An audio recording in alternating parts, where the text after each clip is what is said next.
For this month's issue, we are super excited to sit down with Ayman Quadir, founder of Semi Aquatics. Semi Aquatics is a sustainable fashion label that collaborates with artists to release limited runs of exceptionally high quality garments.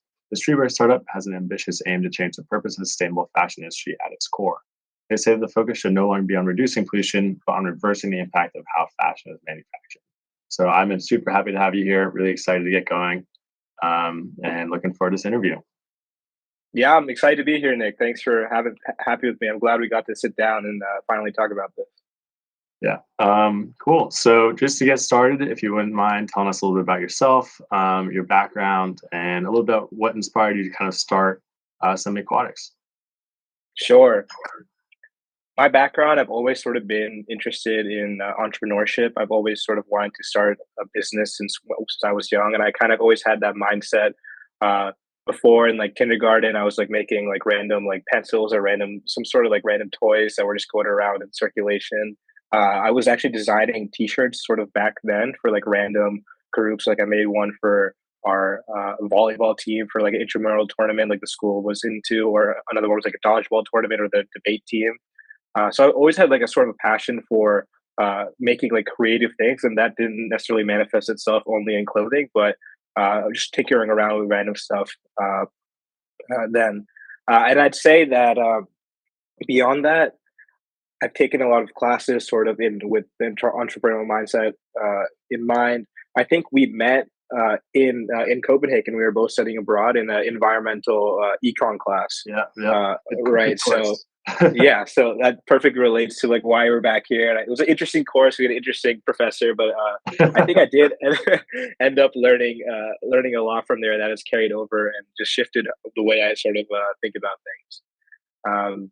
Yeah, sort of an intro to why like Semi Aquatics always just had a creative mindset and always wanted to start something coming out of college that I could work on that after I graduated.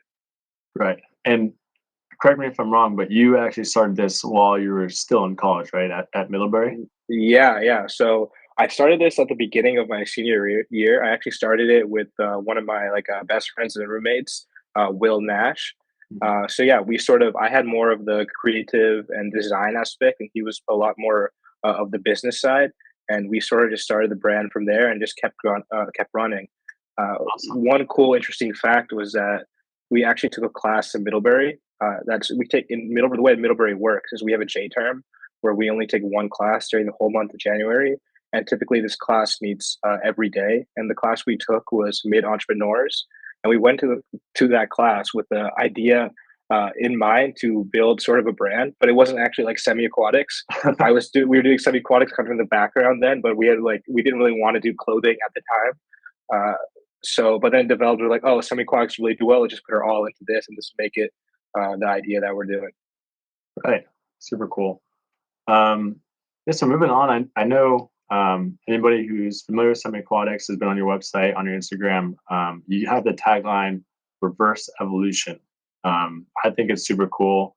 But just looking for more info on, where'd that come from? How do you come up with it? And what does it kind of represent for you and for the brand? Right. Yeah. So one of our goals at Semi Aquatics is to make sustainability fun and exciting. We want people to feel good about what they're wearing.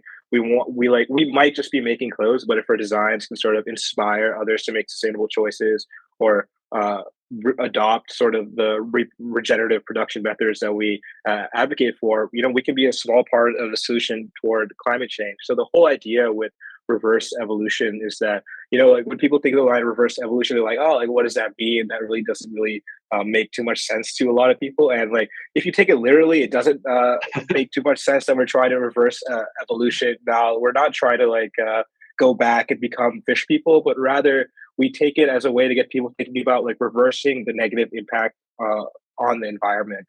A lot of people look at clothing in a way where that is always damaging the environment and it's always toxic. But there are ways that it can be farmed in ways that actually benefit the soil and improve the ecosystem that is being farmed from. So we're looking at ways to sort of push people to think in that sort of mindset that if it's done the right way, it really doesn't have to be a bad thing, and we can work toward reversing the negative impact that we have made over the past centuries. Yeah, very cool. And that's a perfect segue to my next question, which was for those readers or listeners who aren't super involved with fashion, maybe like myself, I just wear t-shirts every day. Um, Can you give some background on why the fashion industry itself is, detrimental to the environment, for climate change in oceans in particular, which you guys focus on a lot? Yeah, definitely. I saved actually a few interesting facts that sort of are maybe like able to make it more digestible in terms of how much pollution the fashion Sweet. industry is actually doing. So the fashion production makes up of 10% of humanity's carbon emissions, and it also dries up water sources, pollutes rivers and streams. And what's crazy is that 85% of textiles go to the dump each year. So that means like out of all the clothes that people are selling, 85 of that just get dumped. Um, and that really ends up the clothes that get dumped end up washing into the ocean, and that sends significant amount of microplastics into the ocean. So that's essentially equivalent of one garbage truck full of clothes is burned or dumped in a landfill every second. And approximately 60% of the materials used by the fashion industry are made by plastic, and 500,000 tons of microfibers are released into the ocean each year from waste washing clothing, the equivalent of 50 billion plastic bottles. So it's just crazy numbers, and the fashion industry is just responsible for so much pollution in the earth. It's honestly mind-boggling to even think about. Yeah, that's thanks for sharing. There's some crazy stats there.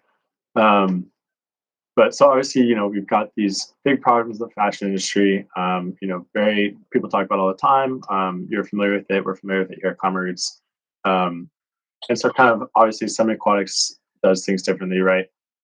If you go to the website, you guys talk about four main aspects of sustainability you focus on: innovative farming using GPS and satellites in conjunction with farming, water conservation, and zero waste.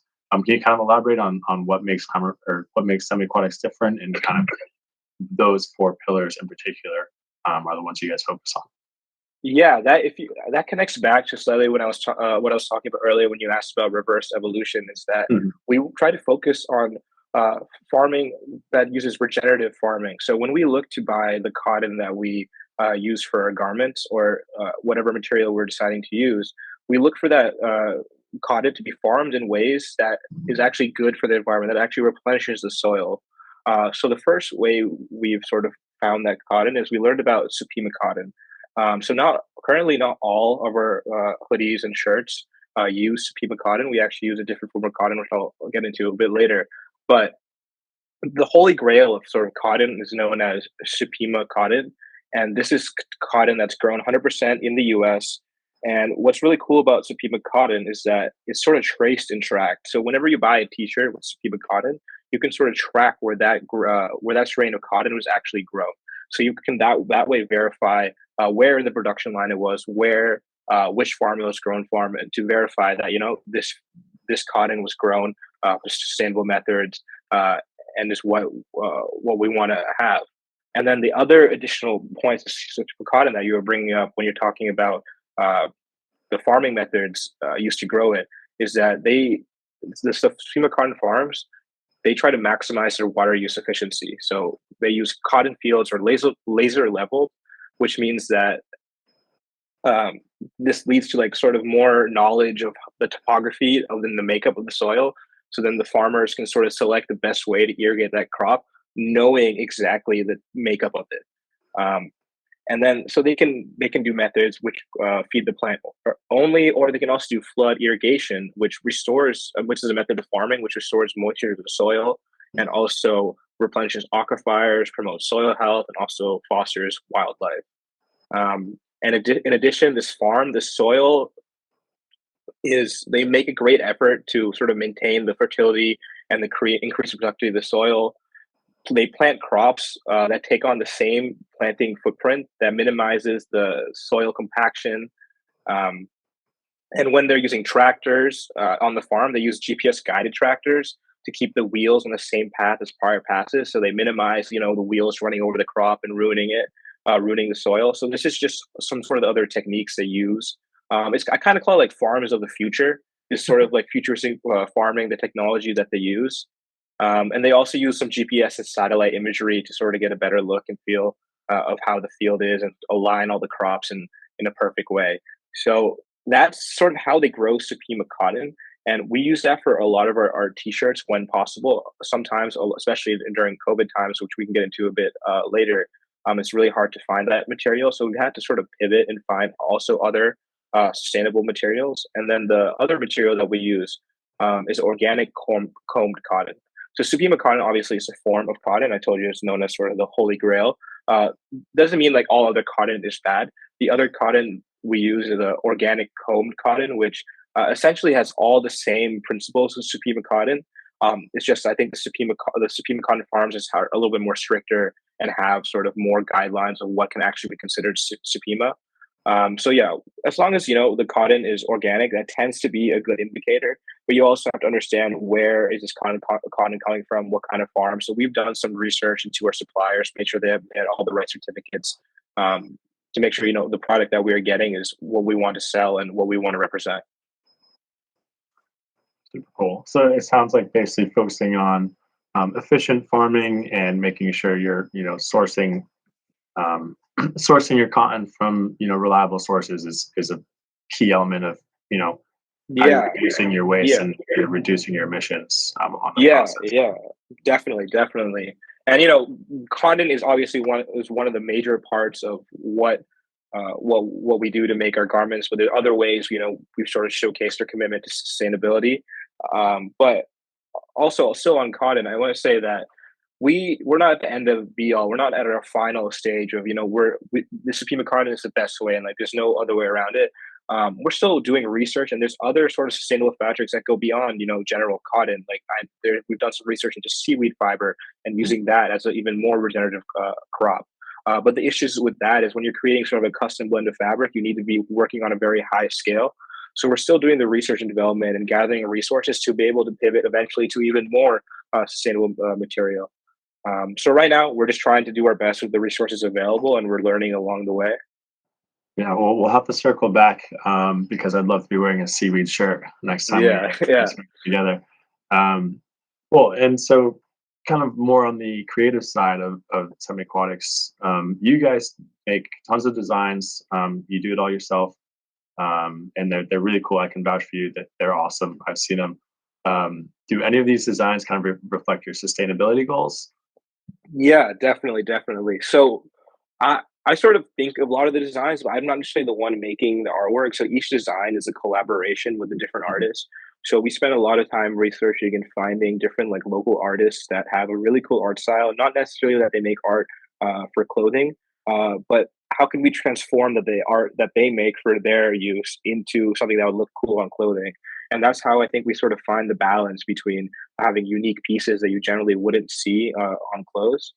Um, and speaking of sustainability into designs, not all our designs have an aspect of sustainability. We try to keep a lot of our designs comical, funny, have very interesting graphics that get people to think about sustainability. One example of that is one of the earlier designs we did was we had a seahorse, but it was an actual horse wearing scuba gear. So we kind of use that as a motto that if if we don't do something about climate change, this might be a reality for horses. Regular horses will become seahorses. Yeah. So we try to have designs along the lines of that. Another example we had was we did a design for arm the fish. So we wanted to start sort of a revolution to sort of arm the fish population because humans have sort of been polluting and destroying their environment. So now we're giving the fish a chance to fight back. So funny and sort of goofy ways like that while still maintaining a really cool style. We just wanted to get people to think about sustainability in that terms. Just try to make it as fun and exciting as possible. Yeah, that's awesome, and I'm sure all of our followers and readers, if you're into the environment, they figured out by now that we're into dark humor, and Yeah, I yeah, know that. exactly. So that's all the good stuff that they're used to. Um, well, and I know we touched on it a little earlier. You mentioned some difficulties during COVID. We were talking about cotton, that sort of thing. But what obstacles have you faced as you're still in the supply chain? So what obstacles have you faced during COVID, and then also more recently with all these supply chain issues that everyone's hearing about? Right. Yeah. Thanks for asking about it. It's actually been quite a bit of a nightmare working, especially working overseas with manufacturers, as well as just being in that COVID time. One of the main issues is that currently we are working overseas, and we have our main factory is right now in Pakistan. right now a lot of people have concerns about, we need to have U.S. Grown, U.S. produced clothing, and we don't like to source things from abroad. I think that's sort of a myth when you think about it, because when you're producing, let's say for a typical high end brand, a shirt gets made in Pakistan for $8. Then it's sold in the United States for a high end brand for $100. So 92% of that profit is actually going to the US. So when a lot of people are talking about wanting to keep work in the US, most of the profits already going to the US. It's not like they're making a huge shift in profit from working overseas. Um, and additionally, the U.S. climate isn't always best suited to grow these sorts of cottons. Some of these cottons are much more readily available in some sort of drier climates like Pakistan, where the cotton that we're aiming for grows very well and naturally there.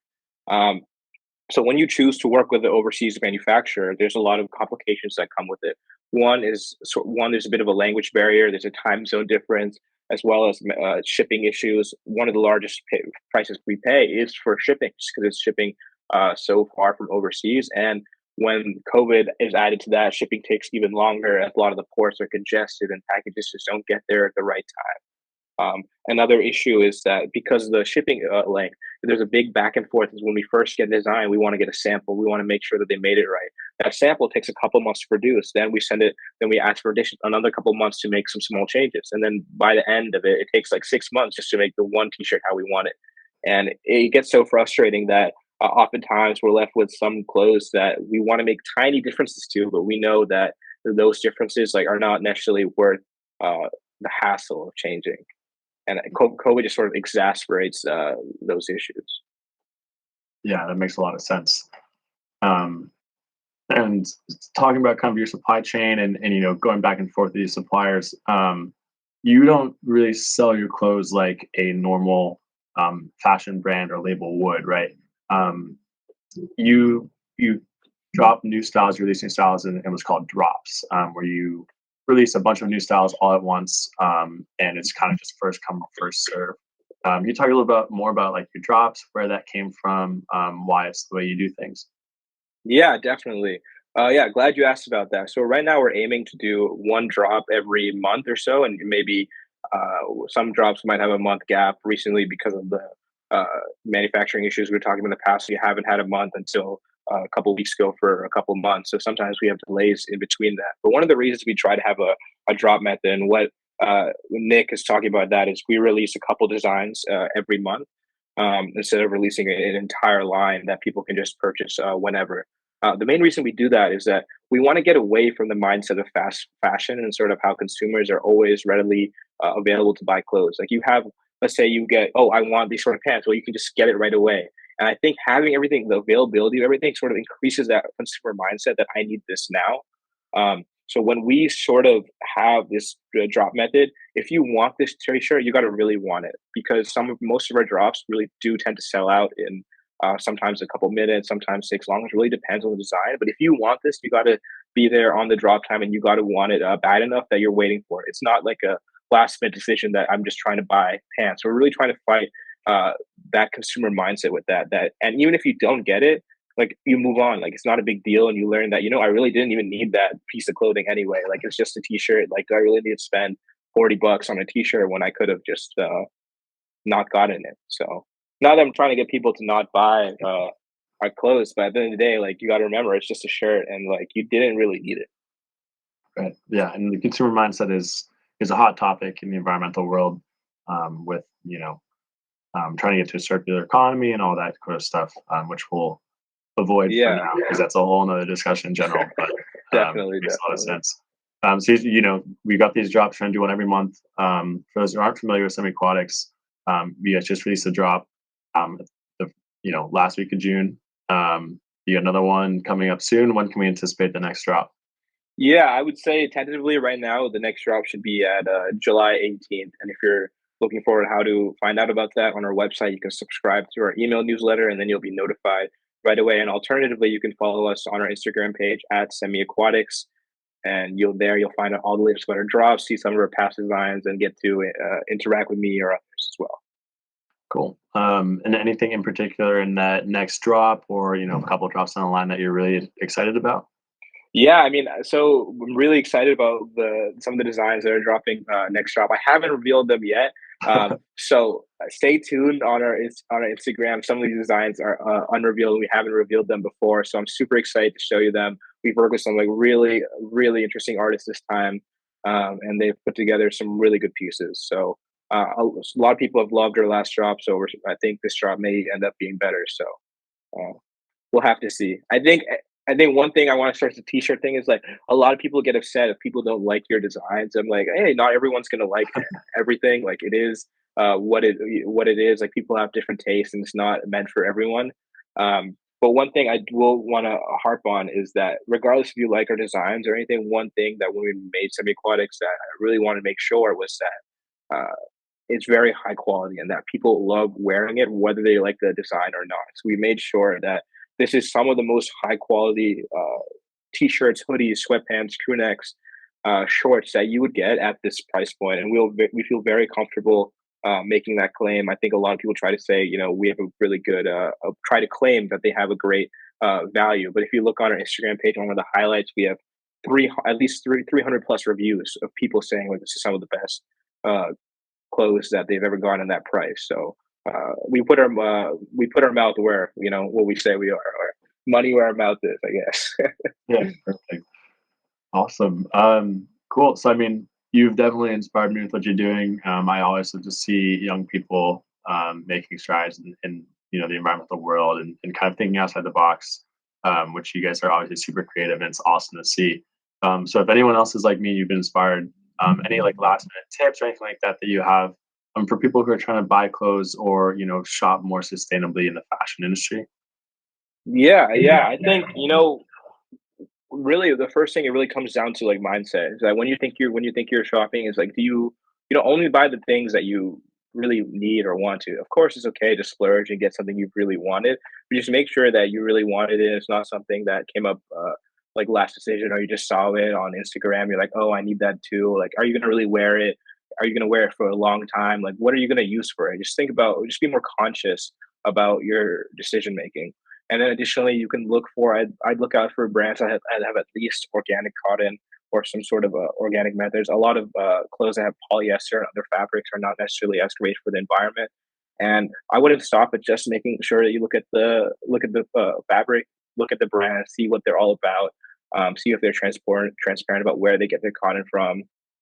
And some other practices of when after you buy it is to stop using drying machines. We like to say, as part of a reverse revolution mindset, that drying machines are an evolutionary failure of humanity.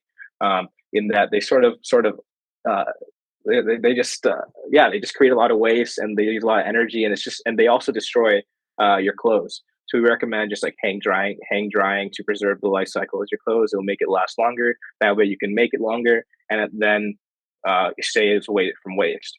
And the last thing is that when you're done with your clothes, we recommend that you donate it or give it to a friend or something along those lines. The life cycle of your clothes doesn't have to end at you, even if you no longer fits you or if you don't like it anymore. We keep a patch at the back of all of our recent hoodies and shirts that say, when finished, pass it on. So we want you to give it on to the next person and just keep passing on the life cycle of the clothes, because the story doesn't have to end at you. Yeah, awesome. I think that's some really good advice. Couldn't have said better myself. Well, that's all I have for today. I'm in.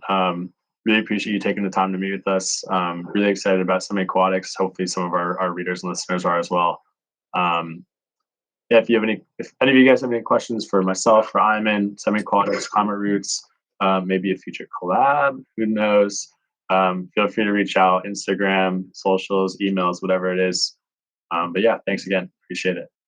Yeah, thanks. And, thanks for having me, Nick. It's been great to be on Climate Room. So yeah, maybe look out in the future for a potential collab. Who knows what we'll think of down the road. So hope everyone has a great rest of the day and enjoys the weather. At least we're getting good weather around here.